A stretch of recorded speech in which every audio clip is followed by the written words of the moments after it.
우리 지난 시간 나누었던 요한계시 20장을 통해서 하나님 마지막 심판이 임하였음을 보았습니다. 그 심판은 마지막 순간까지도 하나님을 모독하고 사단의 졸기로 살아 하나님의 생명책에 이름이 기록되지 않는 자들에 대한 심판이었고 끝이었습니다. 이들의 심판에 대해서 20장 13절은 각 사람이 심은 대로 행한 대로 책에 기록되어 있는 대로 이 땅에서 무엇을 심든 너희가 심는 것을 거두게 될 거라고 말씀해 주셨습니다. 결국 이 말씀대로 사단의 세렸던 이 땅에서 그들이 행하였던 대로 하나님의 심판을 받게 되었습니다. 오늘 본문인 요한계시 21장은 하나님의 생명책에 이름이 기록된 자들과 성도들이 가야 될 최종 목적지 새하늘과 새 땅과 새 예루살렘인 것을 사도 요한이 보았다는 것을 오늘 말씀이 시작되고 있죠. 함께 1절 말씀 보겠습니다. 1절 말씀 시작. 그러나 나는 새하늘과 새 땅을 보았습니다. 처음 하늘과 처음 땅이 사라지고 바다도 더 이상 존재하지 않았습니다. 아멘. 여기 새하늘과 새 땅에서 새랍게 하는 새는 헬라어 카이논으로 시간적으로 최근이나 새로운 것을 의미한 헬라어 네오스와는 다른 질적으로 아예 새로운 것을 의미하고 있습니다. 질적으로 아예 새로운 겁니다. 이제 예수 그리스도의 재림과 마지막 심판으로 완성된 이 새하늘과 새 땅은 하나님께서 천지를 창조하시고 에덴 동산에서 아담을 창조하심을 시작하였던 이 처음 하늘과 처음 땅의 새로운 갱신, 새로운 변화가 아니라 완전히 다른 새 질서와 새 창조를 의미하고 있는 거죠. 이것은 하늘과 땅으로 대변되는 모든 피조 세계가 이전과는 비교할 수 없을 정도로 완전히 새롭게 창조되었다는 뜻을 얘기해주고 있는 겁니다. 또 요한계시 12장에서는 하늘은 사단이 땅으로 떨어지는 이게 이전의 장소라고 얘기해줬고, 바다는 요한계시 13장에서 첫 짐승이 올라온 악의 근원지로 계시록에 자주 악이 머물던 장소로 기록되어 있습니다. 근데 지금 새하늘과 새 땅이 등장하는 순간 이 모든 것이 더 이상 존재할 수도 없게 되었습니다. 악의 거점이었던 장소들이 다 사라지고 오직 예수 그리스도의 제 이름으로 하나님의 위대한 승리만이 이 땅에 존재하게 된 것이죠. 오늘 이 말씀을 통해서 깨달을 수 있는 것은 하나님은 이 땅에서 고난과 역경과 죽음과 순교의 피를 뛰어넘은 모든 믿음의 성도들이 이 심판의 경고로 인해 두려워할 것이 아니라 끝까지 믿음을 지킴으로 하나님께 준비해 주신 이 새하늘과 새 땅을 바라보며 살라라고 오늘 말씀해 주고 있습니다. 그래서 사도 베드로는 베드로서 4장 12절로 14절 말씀을 통해서 우리에게 이렇게 말하고 있죠. 함께 읽어볼까요? 시작. 사랑하는 사람들이여, 여러분을 시험하려고 오는 불같은 시험이 있더라도 무슨 이상한 일이 여러분에게서 일어난 것처럼 여기지 말고 오히려 여러분이 그리스도의 고난에 참여하게 된 것을 기뻐하십시오. 이는 그분의 영광이 나타날 때 여러분이 크게 기뻐하고 즐거워하게 하려는 것입니다. 여러분이 그리스도의 이름으로 인해 모욕을 당하면 여러분 복 있는 사람들입니다. 이는 영광의 영, 곧 하나님의 영이 여러분 위에 계시기 때문입니다. 아멘. 너희가 이 고난에 참여하는 걸 기뻐하라고 말하고 있습니다. 그 영광이 나타날 때 크고 기뻐하고 즐거워하게 될 것이라고 얘기해주고 있습니다. 그래서 예수님은 마태복음 11장 29절 30절 말씀에서 이렇게 우리에게 미리 말씀하셨죠. 한 번 더 읽어볼까요? 시작. 너희는 내 멍에를 내게서 배우라. 내 멍에는 매기 쉽고 내 짐은 가볍다라고 말씀하셨습니다. 너희가 이 땅에서 믿음을 지키기 위해 받아야 되는 삶의 멍에, 너희가 이제 새하늘과 새 땅에서 받게 될 상급에 비하면 매우 가볍고 작다는 말씀을 해주고 있는 겁니다. 그렇습니다. 수없이 많은 사단의 유혹과 시험이 올 때에 우리는 그 고난이 없기를 원하죠. 근데 마치 욥이 고난 가운데 있었던 것처럼 하나님께서 우리의 고난을 보시고도 아무 일도 하지 않는 것처럼 느낄 때가 있다는 겁니다. 그런데 하나님께서는 사단의 유혹과 시험이 우리를 어렵게 하기 위한 것도 두렵게 하기 위한 것도 아니라고 말씀하세요. 하나님께서 이것을 허락하셨다는 것은 그것은 우리들을 영원한 천국에 새하늘과 새 땅에 살게 하시는 하나님의 계획이시고 사랑이라는 말씀입니다. 이 새하늘과 새 땅에 대한 하나님의 계획은 이사야 선지자가 보았던 환상을 통해서 우리에게 알려주고 있죠. 이사야서 65장 17절 18절 말씀 함께 볼까요? 시작. 보라, 내가 새하늘과 새 땅을 창조할 것이니 이전 일은 기억나지 않을 것이고 마음에 떠오르지도 않을 것이다. 그러니 내가 창조하는 것을 기뻐하고 영원히 즐거워하라. 보라, 내가 예루살렘을 기쁨의 성읍으로 창조하고 그 백성을 즐거움의 백성으로 만들겠다. 예. 만들겠다라고 하셨습니다. 만들겠다라고. 기억나지 않을 만큼 좋은 것을 너희에게 주겠다라고 말씀하고 있습니다. 여러분, 부모된 우리들이 아이들 양육하면서 하나님 아버지의 마음을 조금이라도 느끼고 깨달을 때가 언제일까 여러분? 그것은 아이들이 고난 가운데 있을 때 그 고난이 필요한 고난이라면 아이들이 성장을 위해서 기도하며 부모는 기다려야 될 때라고 생각합니다. 오히려 아이들을 편하게 해준다면, 그것을 도와준다면 그 아이는 부모가 없을 때 고난이 오면 피할 수 있는 지혜를 얻을 수가 없기 때문에 그래요. 적당한 체벌과 징계의 아이들은 부모님의 마음을 다 이해할 수 없기 때문에 불만하고 불평을 표시할 수밖에 없습니다. 그러나 부모 입장에서 보면 자녀의 장래를 위한 진정한 사랑의 표시인 거죠. 성경에 기록된 징계도, 요한계시록에 기록되고 있는 이 하나님의 징계도 오늘 본문을 통해서 우리를 향한 하나님의 계획이고 사랑인 것을 우리에게 보여주고 있는 겁니다. 요한계시록의 마지막 부분인 심판과 새하늘과 새 땅에 대한 기록은 이 땅의 종말로 인한 심판과 형벌에 하나님의 초점이 맞춰진 것이 아니고 여러분, 오늘 본문에 기록된 것처럼 새하늘과 새 땅에 초점이 맞춰져 있다는 것입니다. 그렇기 때문에 어떠한 고난과 역경이 와도 용기를 잃지 말고 신앙의 양심과 믿음을 지킴으로써 하나님께 예비하신 그 새하늘과 새 땅에 들어가는 초청장을 너희 모두가 받으라는 것입니다. 그러므로 지금 어떠한 시련이 있다 해도 주님이 주신 이 천국의 소망을 결코 놓치지 말라는 것이죠. 그리고 하나님께서 저 여러분 각자에게 주신 이 사명을 마칠 때까지 믿음의 걸음을 끝까지 지키고 끝까지 붙잡아야 된다라고 오늘 말씀해 주고 있습니다. 오늘 이 손을 여러분 놓지 마시고 끝까지 붙잡을 수 있기를 예수님께서 축복합니다. 이제 새하늘과 새 땅을 넘어 거룩한 도성 새 예루살렘을 사도 요한이 이제 보게 되죠. 그 2절 말씀입니다. 2절 말씀에 시작. 또 나는 거룩한 도성 새 예루살렘이 하늘에서 하나님께로부터 자기 남편을 위해 화장한 신부처럼 준비돼 내려오는 것을 보았습니다. 아멘. 예. 거룩한 도성 새 예루살렘이 하늘에서 하나님께로부터 내려온 것을 사도 요한이 보았습니다. 예. 새 예루살렘이 하늘에서 하나님께로 내려온 것은 이 새 예루살렘은 인간의 능력과 수단에 의해서 만들어진 것이 아니라는 것을 알려주기 위한 거죠. 새 예루살렘은 죄와 사망과 모든 고통에서 완전히 분리된 도성으로 하나님께 친히 준비하신 선물과 거처라는 것입니다. 새 예루살렘의 모습이 마치 새 신랑을 위해 단장하고 준비한 새 신부의 모습과 같다라고 얘기하고 있습니다. 그래서 요한계시록 18장에 나와 있는 새 예루살렘 비교되고 있는 바벨론을 보게 되면 음료의 도시로 말하고 있고 그것은 망했다고 말합니다. 새 예루살렘 반면에 신랑을 위해 준비하는 신부의 도시로 찬란하고 빛이 난 도시라고 우리에게 보여주고 있는 것입니다. 여기서 또 바벨론은 큰 성으로 표현되어 있고 바벨론 안에 큰 모속과 사치와 탐욕으로 상징되고 있는 것들이 많이 나타났죠. 그런 반면에 새 예루살렘의 거룩한 성으로 표현되면서 새 예루살렘의 모속은 하나님의 영광과 어린 양의 존귀한 상징으로 우리들에게 지금 표현되고 있습니다. 이제 새 예루살렘이 어떤 곳인지 3절과 4절에서 사도 요한이 들은 것을 이제 이야기합니다. 3절 4절 말씀 볼까요? 시작. 그리고 나는 보좌에서 큰 음성이 말씀하시는 것을 들었습니다. 보아라, 하나님의 장막이 사람들과 함께 있으니 그분께서 그들과 함께 거하실 것이다. 그들은 그분의 백성이 되고 하나님께 친히 그들과 함께 계실 것이다. 그들의 눈에서 모든 눈물을 닦아 주실 것이며 더 이상 죽음이 없고 다시는 슬픔이나 우는 것이나 아픈 것이 없을 것이다. 이는 처음 것들이 지나갔기 때문이다. 아멘. 예. 사도 요한이 들은 것을 이야기할 때 보니까 보아라, 헬라어로 이두를 사용하고 있습니다. 이 표현은 단순히 명령으로 했다기보다는 감탄하고 있는 감탄사의 표현을 쓰고 있는 겁니다. 예. 보아라라고 명령을 한 게 아니라 보십시오 라고 감탄의 표현을 쓴 거예요. 이 말을 듣는 사람들로 하여금 감탄하면서 감격하면서 보라는 것입니다. 무엇을 보라고 했습니까, 여러분? 하나님의 장막이 사람들과 함께 있는 것을 너희가 보라고 얘기했습니다. 그것을 보라는 거예요. 여기서 장막 헬라어 헤스테케인데 히브리 말로 미시칸입니다.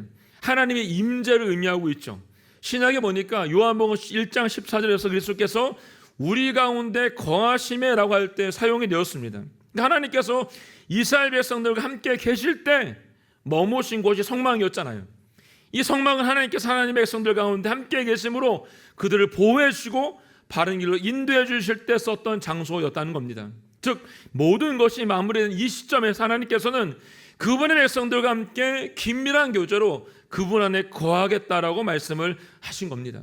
그리고 하나님께 준비해 주신 새 하늘과 새 땅과 새 예루살렘은 하나님께 친히 함께 주신 곳이기 때문에 거기는 더 이상 눈물도 죽음도 슬픔도 우는 것도 아픈 것도 없다라고 말씀하세요. 눈물, 죽음, 슬픔, 아픈 것, 이 모든 것들은 처음 것들과 같은 의미를 가지고 있죠. 그래서 새 하늘과 새 땅이 되기 전에 죄와 사망으로 인해 부패하고 변질되었던 옛 질서의 산물이라는 것입니다. 이 산물은 죄로 인해서 하나님과 멀어지게 했던 결과를 낳게 됐죠. 그러나 새 예루살렘에는 하나님의 영원한 임재로 인해서 이 처음 것들은 모두 어떻게 됐습니까? 사라지고 하나님의 위로하심과 하나님의 백성과의 교제만 이곳에 남게 되었다는 겁니다. 오늘 우리가 21장을 다 읽진 않았죠. 근데 중간에는 9절부터 21절까지의 말씀을 보게 되면 새 예루살렘에 대한 모습이 거기에 잘 기록되어 있습니다. 여기 보면 이 도성은 하나님의 영광으로 빛이 나고 그 빛이 수정처럼 빛나는 벽옥과 같다라고 말합니다. 그리고 크고 높은 성벽과 12대문을 가지고 있다고 말합니다.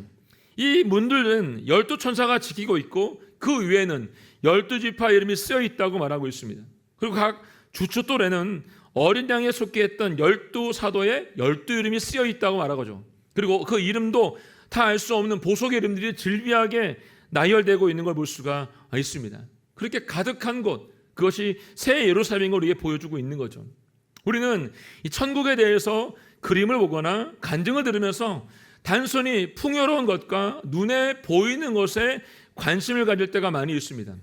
그런데 우리가 다 알 수 없는 수많은 보석들 때문에 그것이 천국이라는 것은 아니라는 겁니다. 그것이 천국이 될 수 있는 이유는 여러분, 그것이 하나님께서 함께 계신 곳이기 때문에 천국이 될 수 있는 겁니다. 보석이 많고 우리가 갖고 싶은 것이 많아서 천국이 아니라 하나님이 그곳에 계시기 때문에 그것이 천국이 될 수 있는 거예요. 이스라엘 백성이 40년의 광야 생활을 마치고 가나안에 들어갈 때 받은 땅이 얼마나 했어요, 여러분? 컸나요? 아니요. 한반도의 10분의 1밖에 되지 않았습니다. 그 말은 뭐 여러분? 이스라엘 백성들이 200만인데 200만이 살 수 있을 만큼의 작은 땅을 주었다는 거예요. 큰 땅을 준 게 아니고 여러분. 그리고 그 땅을 하나님께 출애굽기 3장에 보게 되면 이렇게 말씀하셨어요. 젖과 꿀이 흐르는 땅이라고 말씀해 주었습니다. 여기 이스라엘 갔다 오신 분들 계시잖아요. 갔다 오셔서 아시지만 그곳이 젖과 꿀이 흐르는 땅인가요, 여러분? 아니죠, 여러분. 그런데 왜 하나님께서 그 땅을 젖과 꿀이 흐르는 땅이라고 하셨을까요, 여러분? 그건 여러분, 하나님께서 함께 하시기 때문에 그 땅이 척박해도 젖과 꿀이 흐르는 땅이 될 수 있다는 것입니다.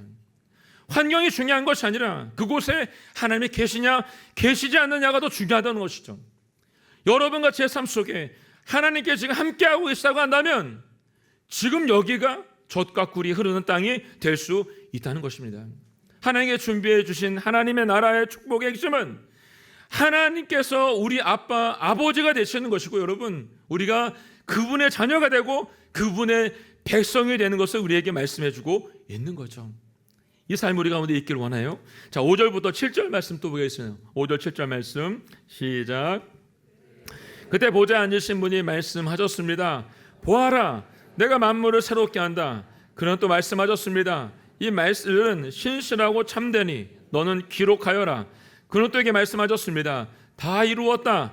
난 알파요 오메가이며 시작과 끝이다. 내가 목마른 사람에게 생명수 샘물을 값없이 줄 것이다. 이기는 사람은 이것들을 상속할 것이며 나는 그의 하나님이 되고 그는 내 아들이 될 것이다. 아멘. 네. 이제 보좌에 앉으신 분이 모든 만물이 새롭게 된 것을 확증해 주심으로 모든 주권을 소유하고 계신 그분께서 실신하심과 참됨이 보증되고 있습니다. 그분이 다시 한번 사도 요한에게 말씀하세요. 당신 말씀을 듣고 있는 성도들에게 뭐라고 말씀하시냐면 나는 알파요 오메가이며 시작과 끝이라고 말씀하세요. 이 말씀은 심판에서 구원까지의 전 과정을 지금 의미하고 있는 거죠. 그리고 말씀하세요. 이것을 다 이루었다라고 하시는 거죠. 지금까지 이루었던 모든 심판의 과정이 너희를 구원하기 위한 과정이라는 것을 말씀하신 거죠. 너희들의 고난 가운데 걷고 있는 믿음의 여정은 하나님의 심판대 앞에서 최종적으로 너희 모두가 판가름 받게 될 것이다 라고 말씀을 해주고 계세요. 이사야 55장 1절에 보면 이렇게 써있는 말씀이 있어요. 함께 읽어볼까요? 시작. 너희 목마른 사람들아 물로 나아오라. 돈 없는 사람들아 너희도 와서 사 먹으라. 와서 돈을 내지 말고 값도 지불하지 말고 포도주와 우유를 사라. 너희가 값도 지불하지 말고 이것을 먹으라고 지금 말씀하신 것처럼 오늘 읽었던 본문에도 이 마지막 심판의 끝이 오면 어떻게 된다고요? 믿음의 승리를 지킨 너희들에게 내가 생수의 샘물을 값없이 주겠다라고 지금 말씀하고 있습니다. 그리고 7절에서 이기는 사람이라고 말씀하셨는데 이 이기는 사람은 요한계시록 2장과 3장에서 언급됐던 7교회를 향하셨던 그 편지를 우리에게 기억나게 하고 있습니다. 그 7교회에게 이기는 사람이라고 했습니다. 그때 이기는 사람은 회개하고 하나님께 돌아와서 믿음을 지킨 사람으로 이들에게 하나님은 하나님 나라를 유업으로 상속해 주겠다라고 말씀해 주었어요. 그러므로 여기서도 이 이기는 사람에게 이 모든 걸 상속하겠다고 하신 말씀은 앞에서 언급되었던 이 새하늘과 새 땅과 새 예루살렘 생명수의 샘물을 값없이 먹게 주겠다는 의미를 갖고 있는 거죠. 이기는 사람들은 하나님께 약속하신 모든 것들을 어떻게 해요? 누리게 된다라고 말씀해 주고 있습니다. 누린다고. 오늘 저는 여러분과 제가 마지막 순간까지 이 승리를 맛보므로 말미암아 하나님께 약속하신 이 모든 것들 누릴 수 있기를 주님으로 축복합니다. 자, 21절부터 25절 말씀 함께 읽어볼까요? 시작. 나는 도성 안에 성전이 없는 것을 보았습니다. 이는 전능하신 주 하나님과 어린 양께서 도성의 성전이기 때문입니다. 도성은 해나 달의 비침이 필요 없습니다. 이는 하나님의 영광이 도성을 비추며 어린 양께서 도성의 등불이 되시기 때문입니다. 나라들이 도성의 빛 가운데 다닐 것이며 땅의 왕들이 자기들의 영광을 도성으로 들여올 것입니다. 도성의 문들은 낮에는 전혀 닫히지 않을 것입니다. 그곳에는 밤이 없기 때문입니다. 아멘. 네. 거룩한 도성 예루살렘이 하늘에서 내려온 것을 본 사도 요한은 그 도성 안에서 과거에 있었던 것이 없는 것을 보았어요. 뭘 봤을까요, 여러분? 첫 번째는 성전이 보이지 않았어요. 왜 성전이 보이지 않았을까요, 여러분? 전능하신 주 하나님과 어린 양께서 이 도성의 성전이시기 때문에 필요가 없었던 거예요. 과거에 이스라엘에게 성전은 죄사함을 받는 장소였고 예배하는 장소였습니다. 그런데 새 예루살렘에 있는 성도들은 죄사함을 받아서 하나님과 예수님과 함께 그곳에서 살고 있었기 때문에 더 이상 성전이 있을 필요가 없는 거죠, 여러분. 여러분, 사랑하는 사람과 24시간을 딱 붙어 있고 있는데 그 사람을 옆에 있는 사람을 보겠다고 핸드폰 꺼내서 사진 보는 사람은 없잖아요, 여러분. 네. 새 예루살렘에서 언제 어디서나 하나님 인재를 느낄 수 있기 때문에 모든 장소에 느낄 수 있기 때문에 더 이상 성전이 그 땅에 존재할 수가 없는 겁니다.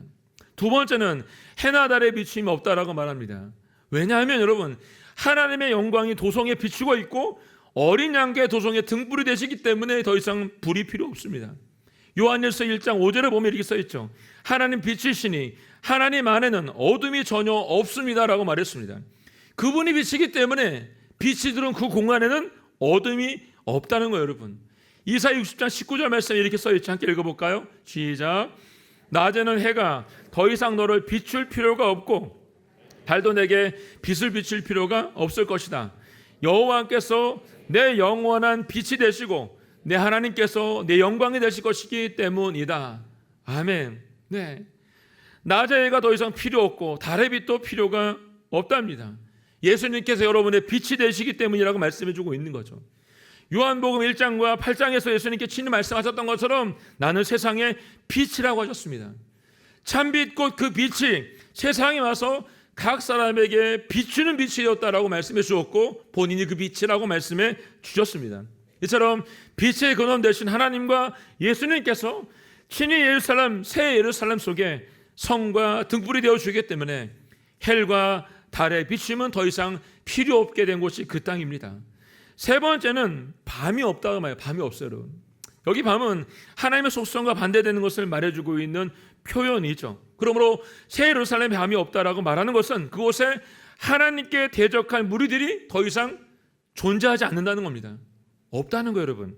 새 예루살렘은 우리 성도들을 미혹했던 사단이 존재하지 않았기 때문에 걱정하나 염려할 필요가 없는 곳이 되었다는 것입니다. 그리고 도성의 문을 더 이상 닫을 필요가 없다고 했던 것도 적들이 초도할 염려가 없기 때문에, 대비할 필요가 없기 때문에 24시간 문을 열어놔도 된다는 것입니다. 그래서 우리가 잘 알고 있는 이사야서 11장 6절로 8절에 나와 있는 평화로운 천국의 모습을 우리가 그림으로 그릴 수가 있는 거죠. 함께 한번 천천히 읽어볼게요. 이사야서 11장 6절로 8절 말씀입니다. 시작. 늑대가 어린 양과 함께 살고 표범이 새끼 염소와 함께 누우며 송아지와 어린 사자와 살찐 짐승이 있는데 어린아이가 그들을 이끌고 다닐 것이다. 암소와 곰이 함께 풀을 뜯고 그 새끼들이 함께 뒹굴며 사자가 소처럼 짚을 먹을 것이다. 젖먹이가 독사의 구멍 곁에서 장난하고 어린아이가 뱀의 굴에 손을 넣을 것이다. 아멘. 예. 새 예루살렘은 성도들을 해하거나 상하게 할 그 어떤 것도 존재하지 않는 곳입니다. 사랑하는 여러분, 장차 여러분과 제가 들어갈 천국이 바로 이런 곳이라는 거죠. 이러한 천국을 소망하며 우리 각자 모두에게 주었던 사명을 따라서 십자가를 지고 묵묵히 신부의 삶을 살아낼 수 있기를 주님으로 축복합니다. 마지막 27절 말씀 함께 읽어볼게요. 20절 말씀 시작. 그러나 어린 양의 생명책에 기록되어 있는 사람들 외에 모든 속된 것과 가증한 것과 거짓 행하는 사람은 도성으로 들어오지 못할 것이다. 아멘. 어린 양의 생명책에 기록되지 않은 사람들은 하나님이 준비하신 도성에 들어갈 수 없고 둘째 사망인 불과 유황이 타는 못에 던져지게 될 것이다 라고 말씀을 하고 있습니다. 그들이 어떤 사람입니까 여러분? 속된 것을 따르는 사람들, 예수를 믿지 않아서 죄상을 받지 못한 사람들입니다. 또 가증한 사람들, 우상을 숭배하고 사탄의 종로로 탄 죄악된 행위를 한 사람들을 말해주고 있습니다. 그리고 거짓을 행하는 사람들, 삐뚤어지고 불경한 사실을 진실인 양 포장했던 사람들을 지금 말해주고 있습니다. 그리고 8절에 보니까 새 예루살렘에서 들어갈 수 없는 아들이 또 기록했는데 이렇게 써 있습니다. 두려워하는 사람들, 신실지 못한 사람들, 가증한 사람들, 살인한 사람들, 음행한 사람들, 점술가들, 우상 숭배한 사람들, 모든 거짓말쟁이들은 불과 유황에 타는 못에 던져질 것이고 그것이 둘째 사망이다 라고 말씀해주고 있어요. 여러분, 왜 21장에 8절과 21절에 나와 있는 말씀을 또다시 반복해서 우리에게 이야기해주고 있는 것일까요? 여러분, 이유는 우리들이 이 일을 들어서 다 알고 있는데 실천하지 않고 있기 때문에 여러분, 그렇기 때문에 끝까지 믿음을 잘 지키라고 우리에게 지금 말씀을 해주고 있는 것입니다. 여러분, 우리 주변에 보게 되면 예수를 믿고 한 번 믿었기 때문에 내가 천국 갈 수 있다라고 착각하시는 분들이 계세요. 여러분, 착각이죠. 사도행전에 말씀하신 것처럼 내가 내 행위들을 알고 있으니 너는 살아있다는 이름은 가지고 있지만 실은 죽었다라고 평가했습니다. 여러분, 네가 예수 믿는다고 구원받아 말하였지만 내 속은 죽어있는 자라고 말씀했다는 겁니다. 이들에게 깨어서 옷을 더럽히지 말라고 주님이 요구하셨습니다. 왜냐하면 생명책에서 이름이 지워질 수 있기 때문이라고 말했어요. 누가 마지막까지 생명책에 이름이 기록될까요? 하나님을 경외하는 믿음으로 말씀대로 순종하며 살아가는 사람이겠죠. 여러분, 말씀대로 순종을 살아가는 사람은 어떤 사람일까요? 여러분, 예수님이 마태복음 16장에 말씀했으면 이렇게 말씀하셨어요. 자기를 부인하고 자기 십자가를 지고 예수님을 쫓는 사람이라고 분명히 말씀해 주었습니다. 요한복음 12장 25절 26절 말씀 이렇게 말씀하죠. 함께 읽어볼까요? 시작. 자기 생명을 사랑하는 사람은 잃을 것이고 이 세상에서 자기 생명을 미워하는 사람은 영원히 그 생명을 보존할 것이다. 누구든지 나를 섬기려면 나를 따라야 한다. 내가 있는 곳에 나를 섬기는 사람도 함께 있을 것이다. 누구든지 나를 섬기면 내 아버지께서 그를 귀하게 여기실 것이다. 아멘. 네. 내 생명을 잃는 것, 그것은 하나님께서 생명을 보존해 주겠다고 말씀해 주고 있는 것입니다. 나를 섬기려면, 나를 따르려면 이 일을 너희가 해야 된다라고 말씀해 주고 있습니다. 그날이 오면 신랑은 신부를 분명히 데리러 올 것입니다. 전 여러분에게 계속 말씀드리고 있지만 우리가 준비되어 있는 성령으로 준비한 다섯 처녀와 같이 신랑이 오셨을 때 등불을 준비하고 갈 수 있는 그 은혜가 우리 모두 가운데 있으면 좋겠습니다. 그러면 그때는 이 땅에 존재했던 모든 것들은 하나도 남지 않을 것이고 하나님께서 하늘로부터 내려오 주신 새하늘과 새 땅과 새 예루살렘만 존재하게 될 것이고 그곳에 여러분과 제가 들어갈 것입니다. 저는 그 집에서 그 새하늘과 새 땅과 새 예루살렘에서 여기 있는 모든 분들과 저는 다시 만나고 싶습니다. 사랑하는 여러분, 두 주인을 섬기지 마세요. 지금 계속해서 요한계시록에 말씀하고 있는 것은 한 주인을 섬기라고 말씀해주고 있는 겁니다. 주님만을 섬기며 주님만을 바라고 말씀하고 있습니다. 여러분의 시선이 세상에 있는 것이 아니라 오늘 지금 이 순간도 하나님께 고정되기를 주님께서 원하신다는 것이죠. 이 말씀이 계속 들려있는 이 순간 어때요, 여러분? 돌이킬 수 있는 시간이라고 제가 분명히 말씀드렸습니다.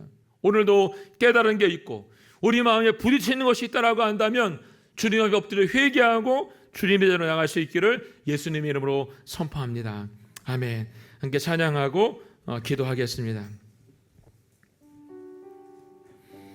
오늘 찬양은 주의 나라가 임할 때, 하나님 임재하실 때 예배가 회복되고 기적은 일어납니다.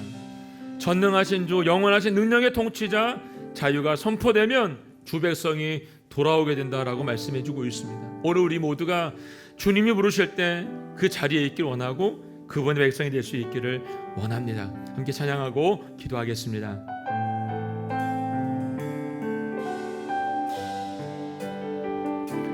주의 나라가 임할 때 하나님 임재하실 때 예배가 회복되며 기적은 일어나네. 전능하신 주, 영원하신 능력의 통치자, 자유가 선포되어 주 백성 돌아오네.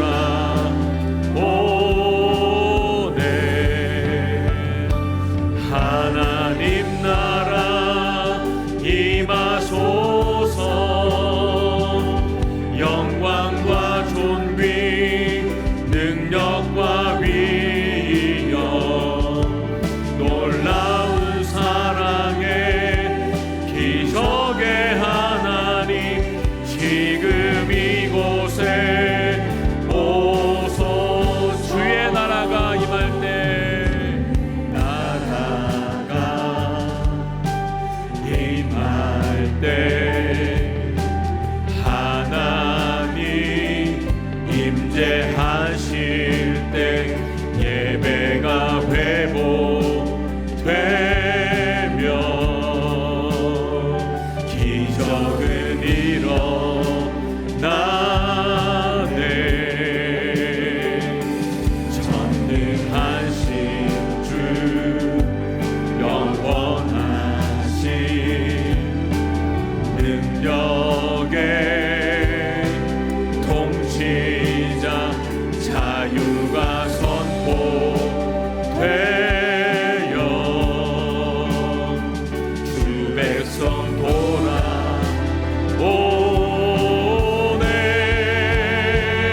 하나님 아버지, 여전히 세상 가운데 있는 우리는 또 넘어지고 또 넘어질 수밖에 없습니다. 오늘 주님께서 말씀하신 것처럼 우리가 세상을 보지 말게 하시고 주님께 시선을 고정할 수 있도록 도와주시고, 오늘 말씀하신 은혜를 따라서 그 생명 안에 가는 축복이 우리 모두 가운데 있도록 도와주시기를 간절히 소원합니다. 하나님, 신랑이 기다리는 신부처럼 하나 우리가 성령의 등불을 잘 준비할 수 있도록 아버지 도와주시고, 주님이 예비하신 새하늘 새 땅 새 예루살렘에서 주님과 마음껏 예비하는 그날을 소망을 사용할 수 있도록 도와주시고 인도하여 주시옵소서. 아버지 하나님, 어리석은 길이 있지 않도록 도와주시고, 주님 말씀하신 생명의 길에서 주님 말씀하신 우리의 십자가를 지고 끝까지 순종하며 나아갈 수 있도록 저희 가운데 하늘의 은혜를 부어주시고 축복하여 주시옵소서. 함께 고백하며 기도하며 나아가겠습니다. 주여, 하나님 아버지, 하나님 아버지, 주님의 나라가 이 땅 가운데 임하게 하여 주시옵소서. 아버지, 주님의 예배가 회복되게 하여 주시옵소서. 주님의 기적이 일어나게 하여 주시옵소서. 전능하신 주님의 말씀만이 선포되게 하여 주시옵소서. 하나님 아버지, 세상에 헛되고 헛된 것에 아버지 빠져있지 말게 하시고, 주님 우리에게 말씀하신 생명을 붙잡고 나가는 애가 우리 모두 가운데 있도록 아버지 도와주시길 원합니다. 오늘도 우리에게 새 하늘과 새 땅과 새 예루살렘 바라보며 이 땅을 소원하며 살아가라 말씀하신 것처럼 우리가 끝까지 붙잡고 나아갈 수 있도록 도와주시고, 그 집에서 주님과 영원히 찬양하며 기뻐할 수 있도록 아버지 붙잡아 주시고 인도하여 주시옵소서. 주님을 찬양합니다. 하나님 아버지, 주님의 나라가 이 땅 가운데 임하게 하시고, 하나님 임재가 임함으로 말미암아 이 땅에 있는 모든 예배가 회복될 뿐만 아니라 남의 오늘께 모든 예배가 회복될 수 있도록 도와주시길 간절히 소원합니다. 주님의 통치가 있는 예배가 되게 하시고, 주님을 사모하는 예배가 되게 하시고, 주님을 따르는 예배가 될 수 있도록 도와주시옵소서. 나를 낮추며 나에 있는 모든 걸 내려놓으며 주님 한 분만으로 만족한 인생이 될 수 있도록 아버지 도와주시고 인도하여 주시옵소서. 아버지, 예수의 말씀에서 우리가 말씀하신 것처럼 새 하늘과 새 땅과 새 예루살렘을 소망하는 저희가 될 수 있도록 도와주시고, 마지막 순간까지 우리의 십자가를 지고 승리할 수 있도록 아버지 저를 붙잡아 주시고 인도하여 주시옵소서. 우리 삶 가운데 영원히 일하실 주님의 이름을 찬양하며 감사드리며 예수님의 이름으로 기도하였습니다. 아멘.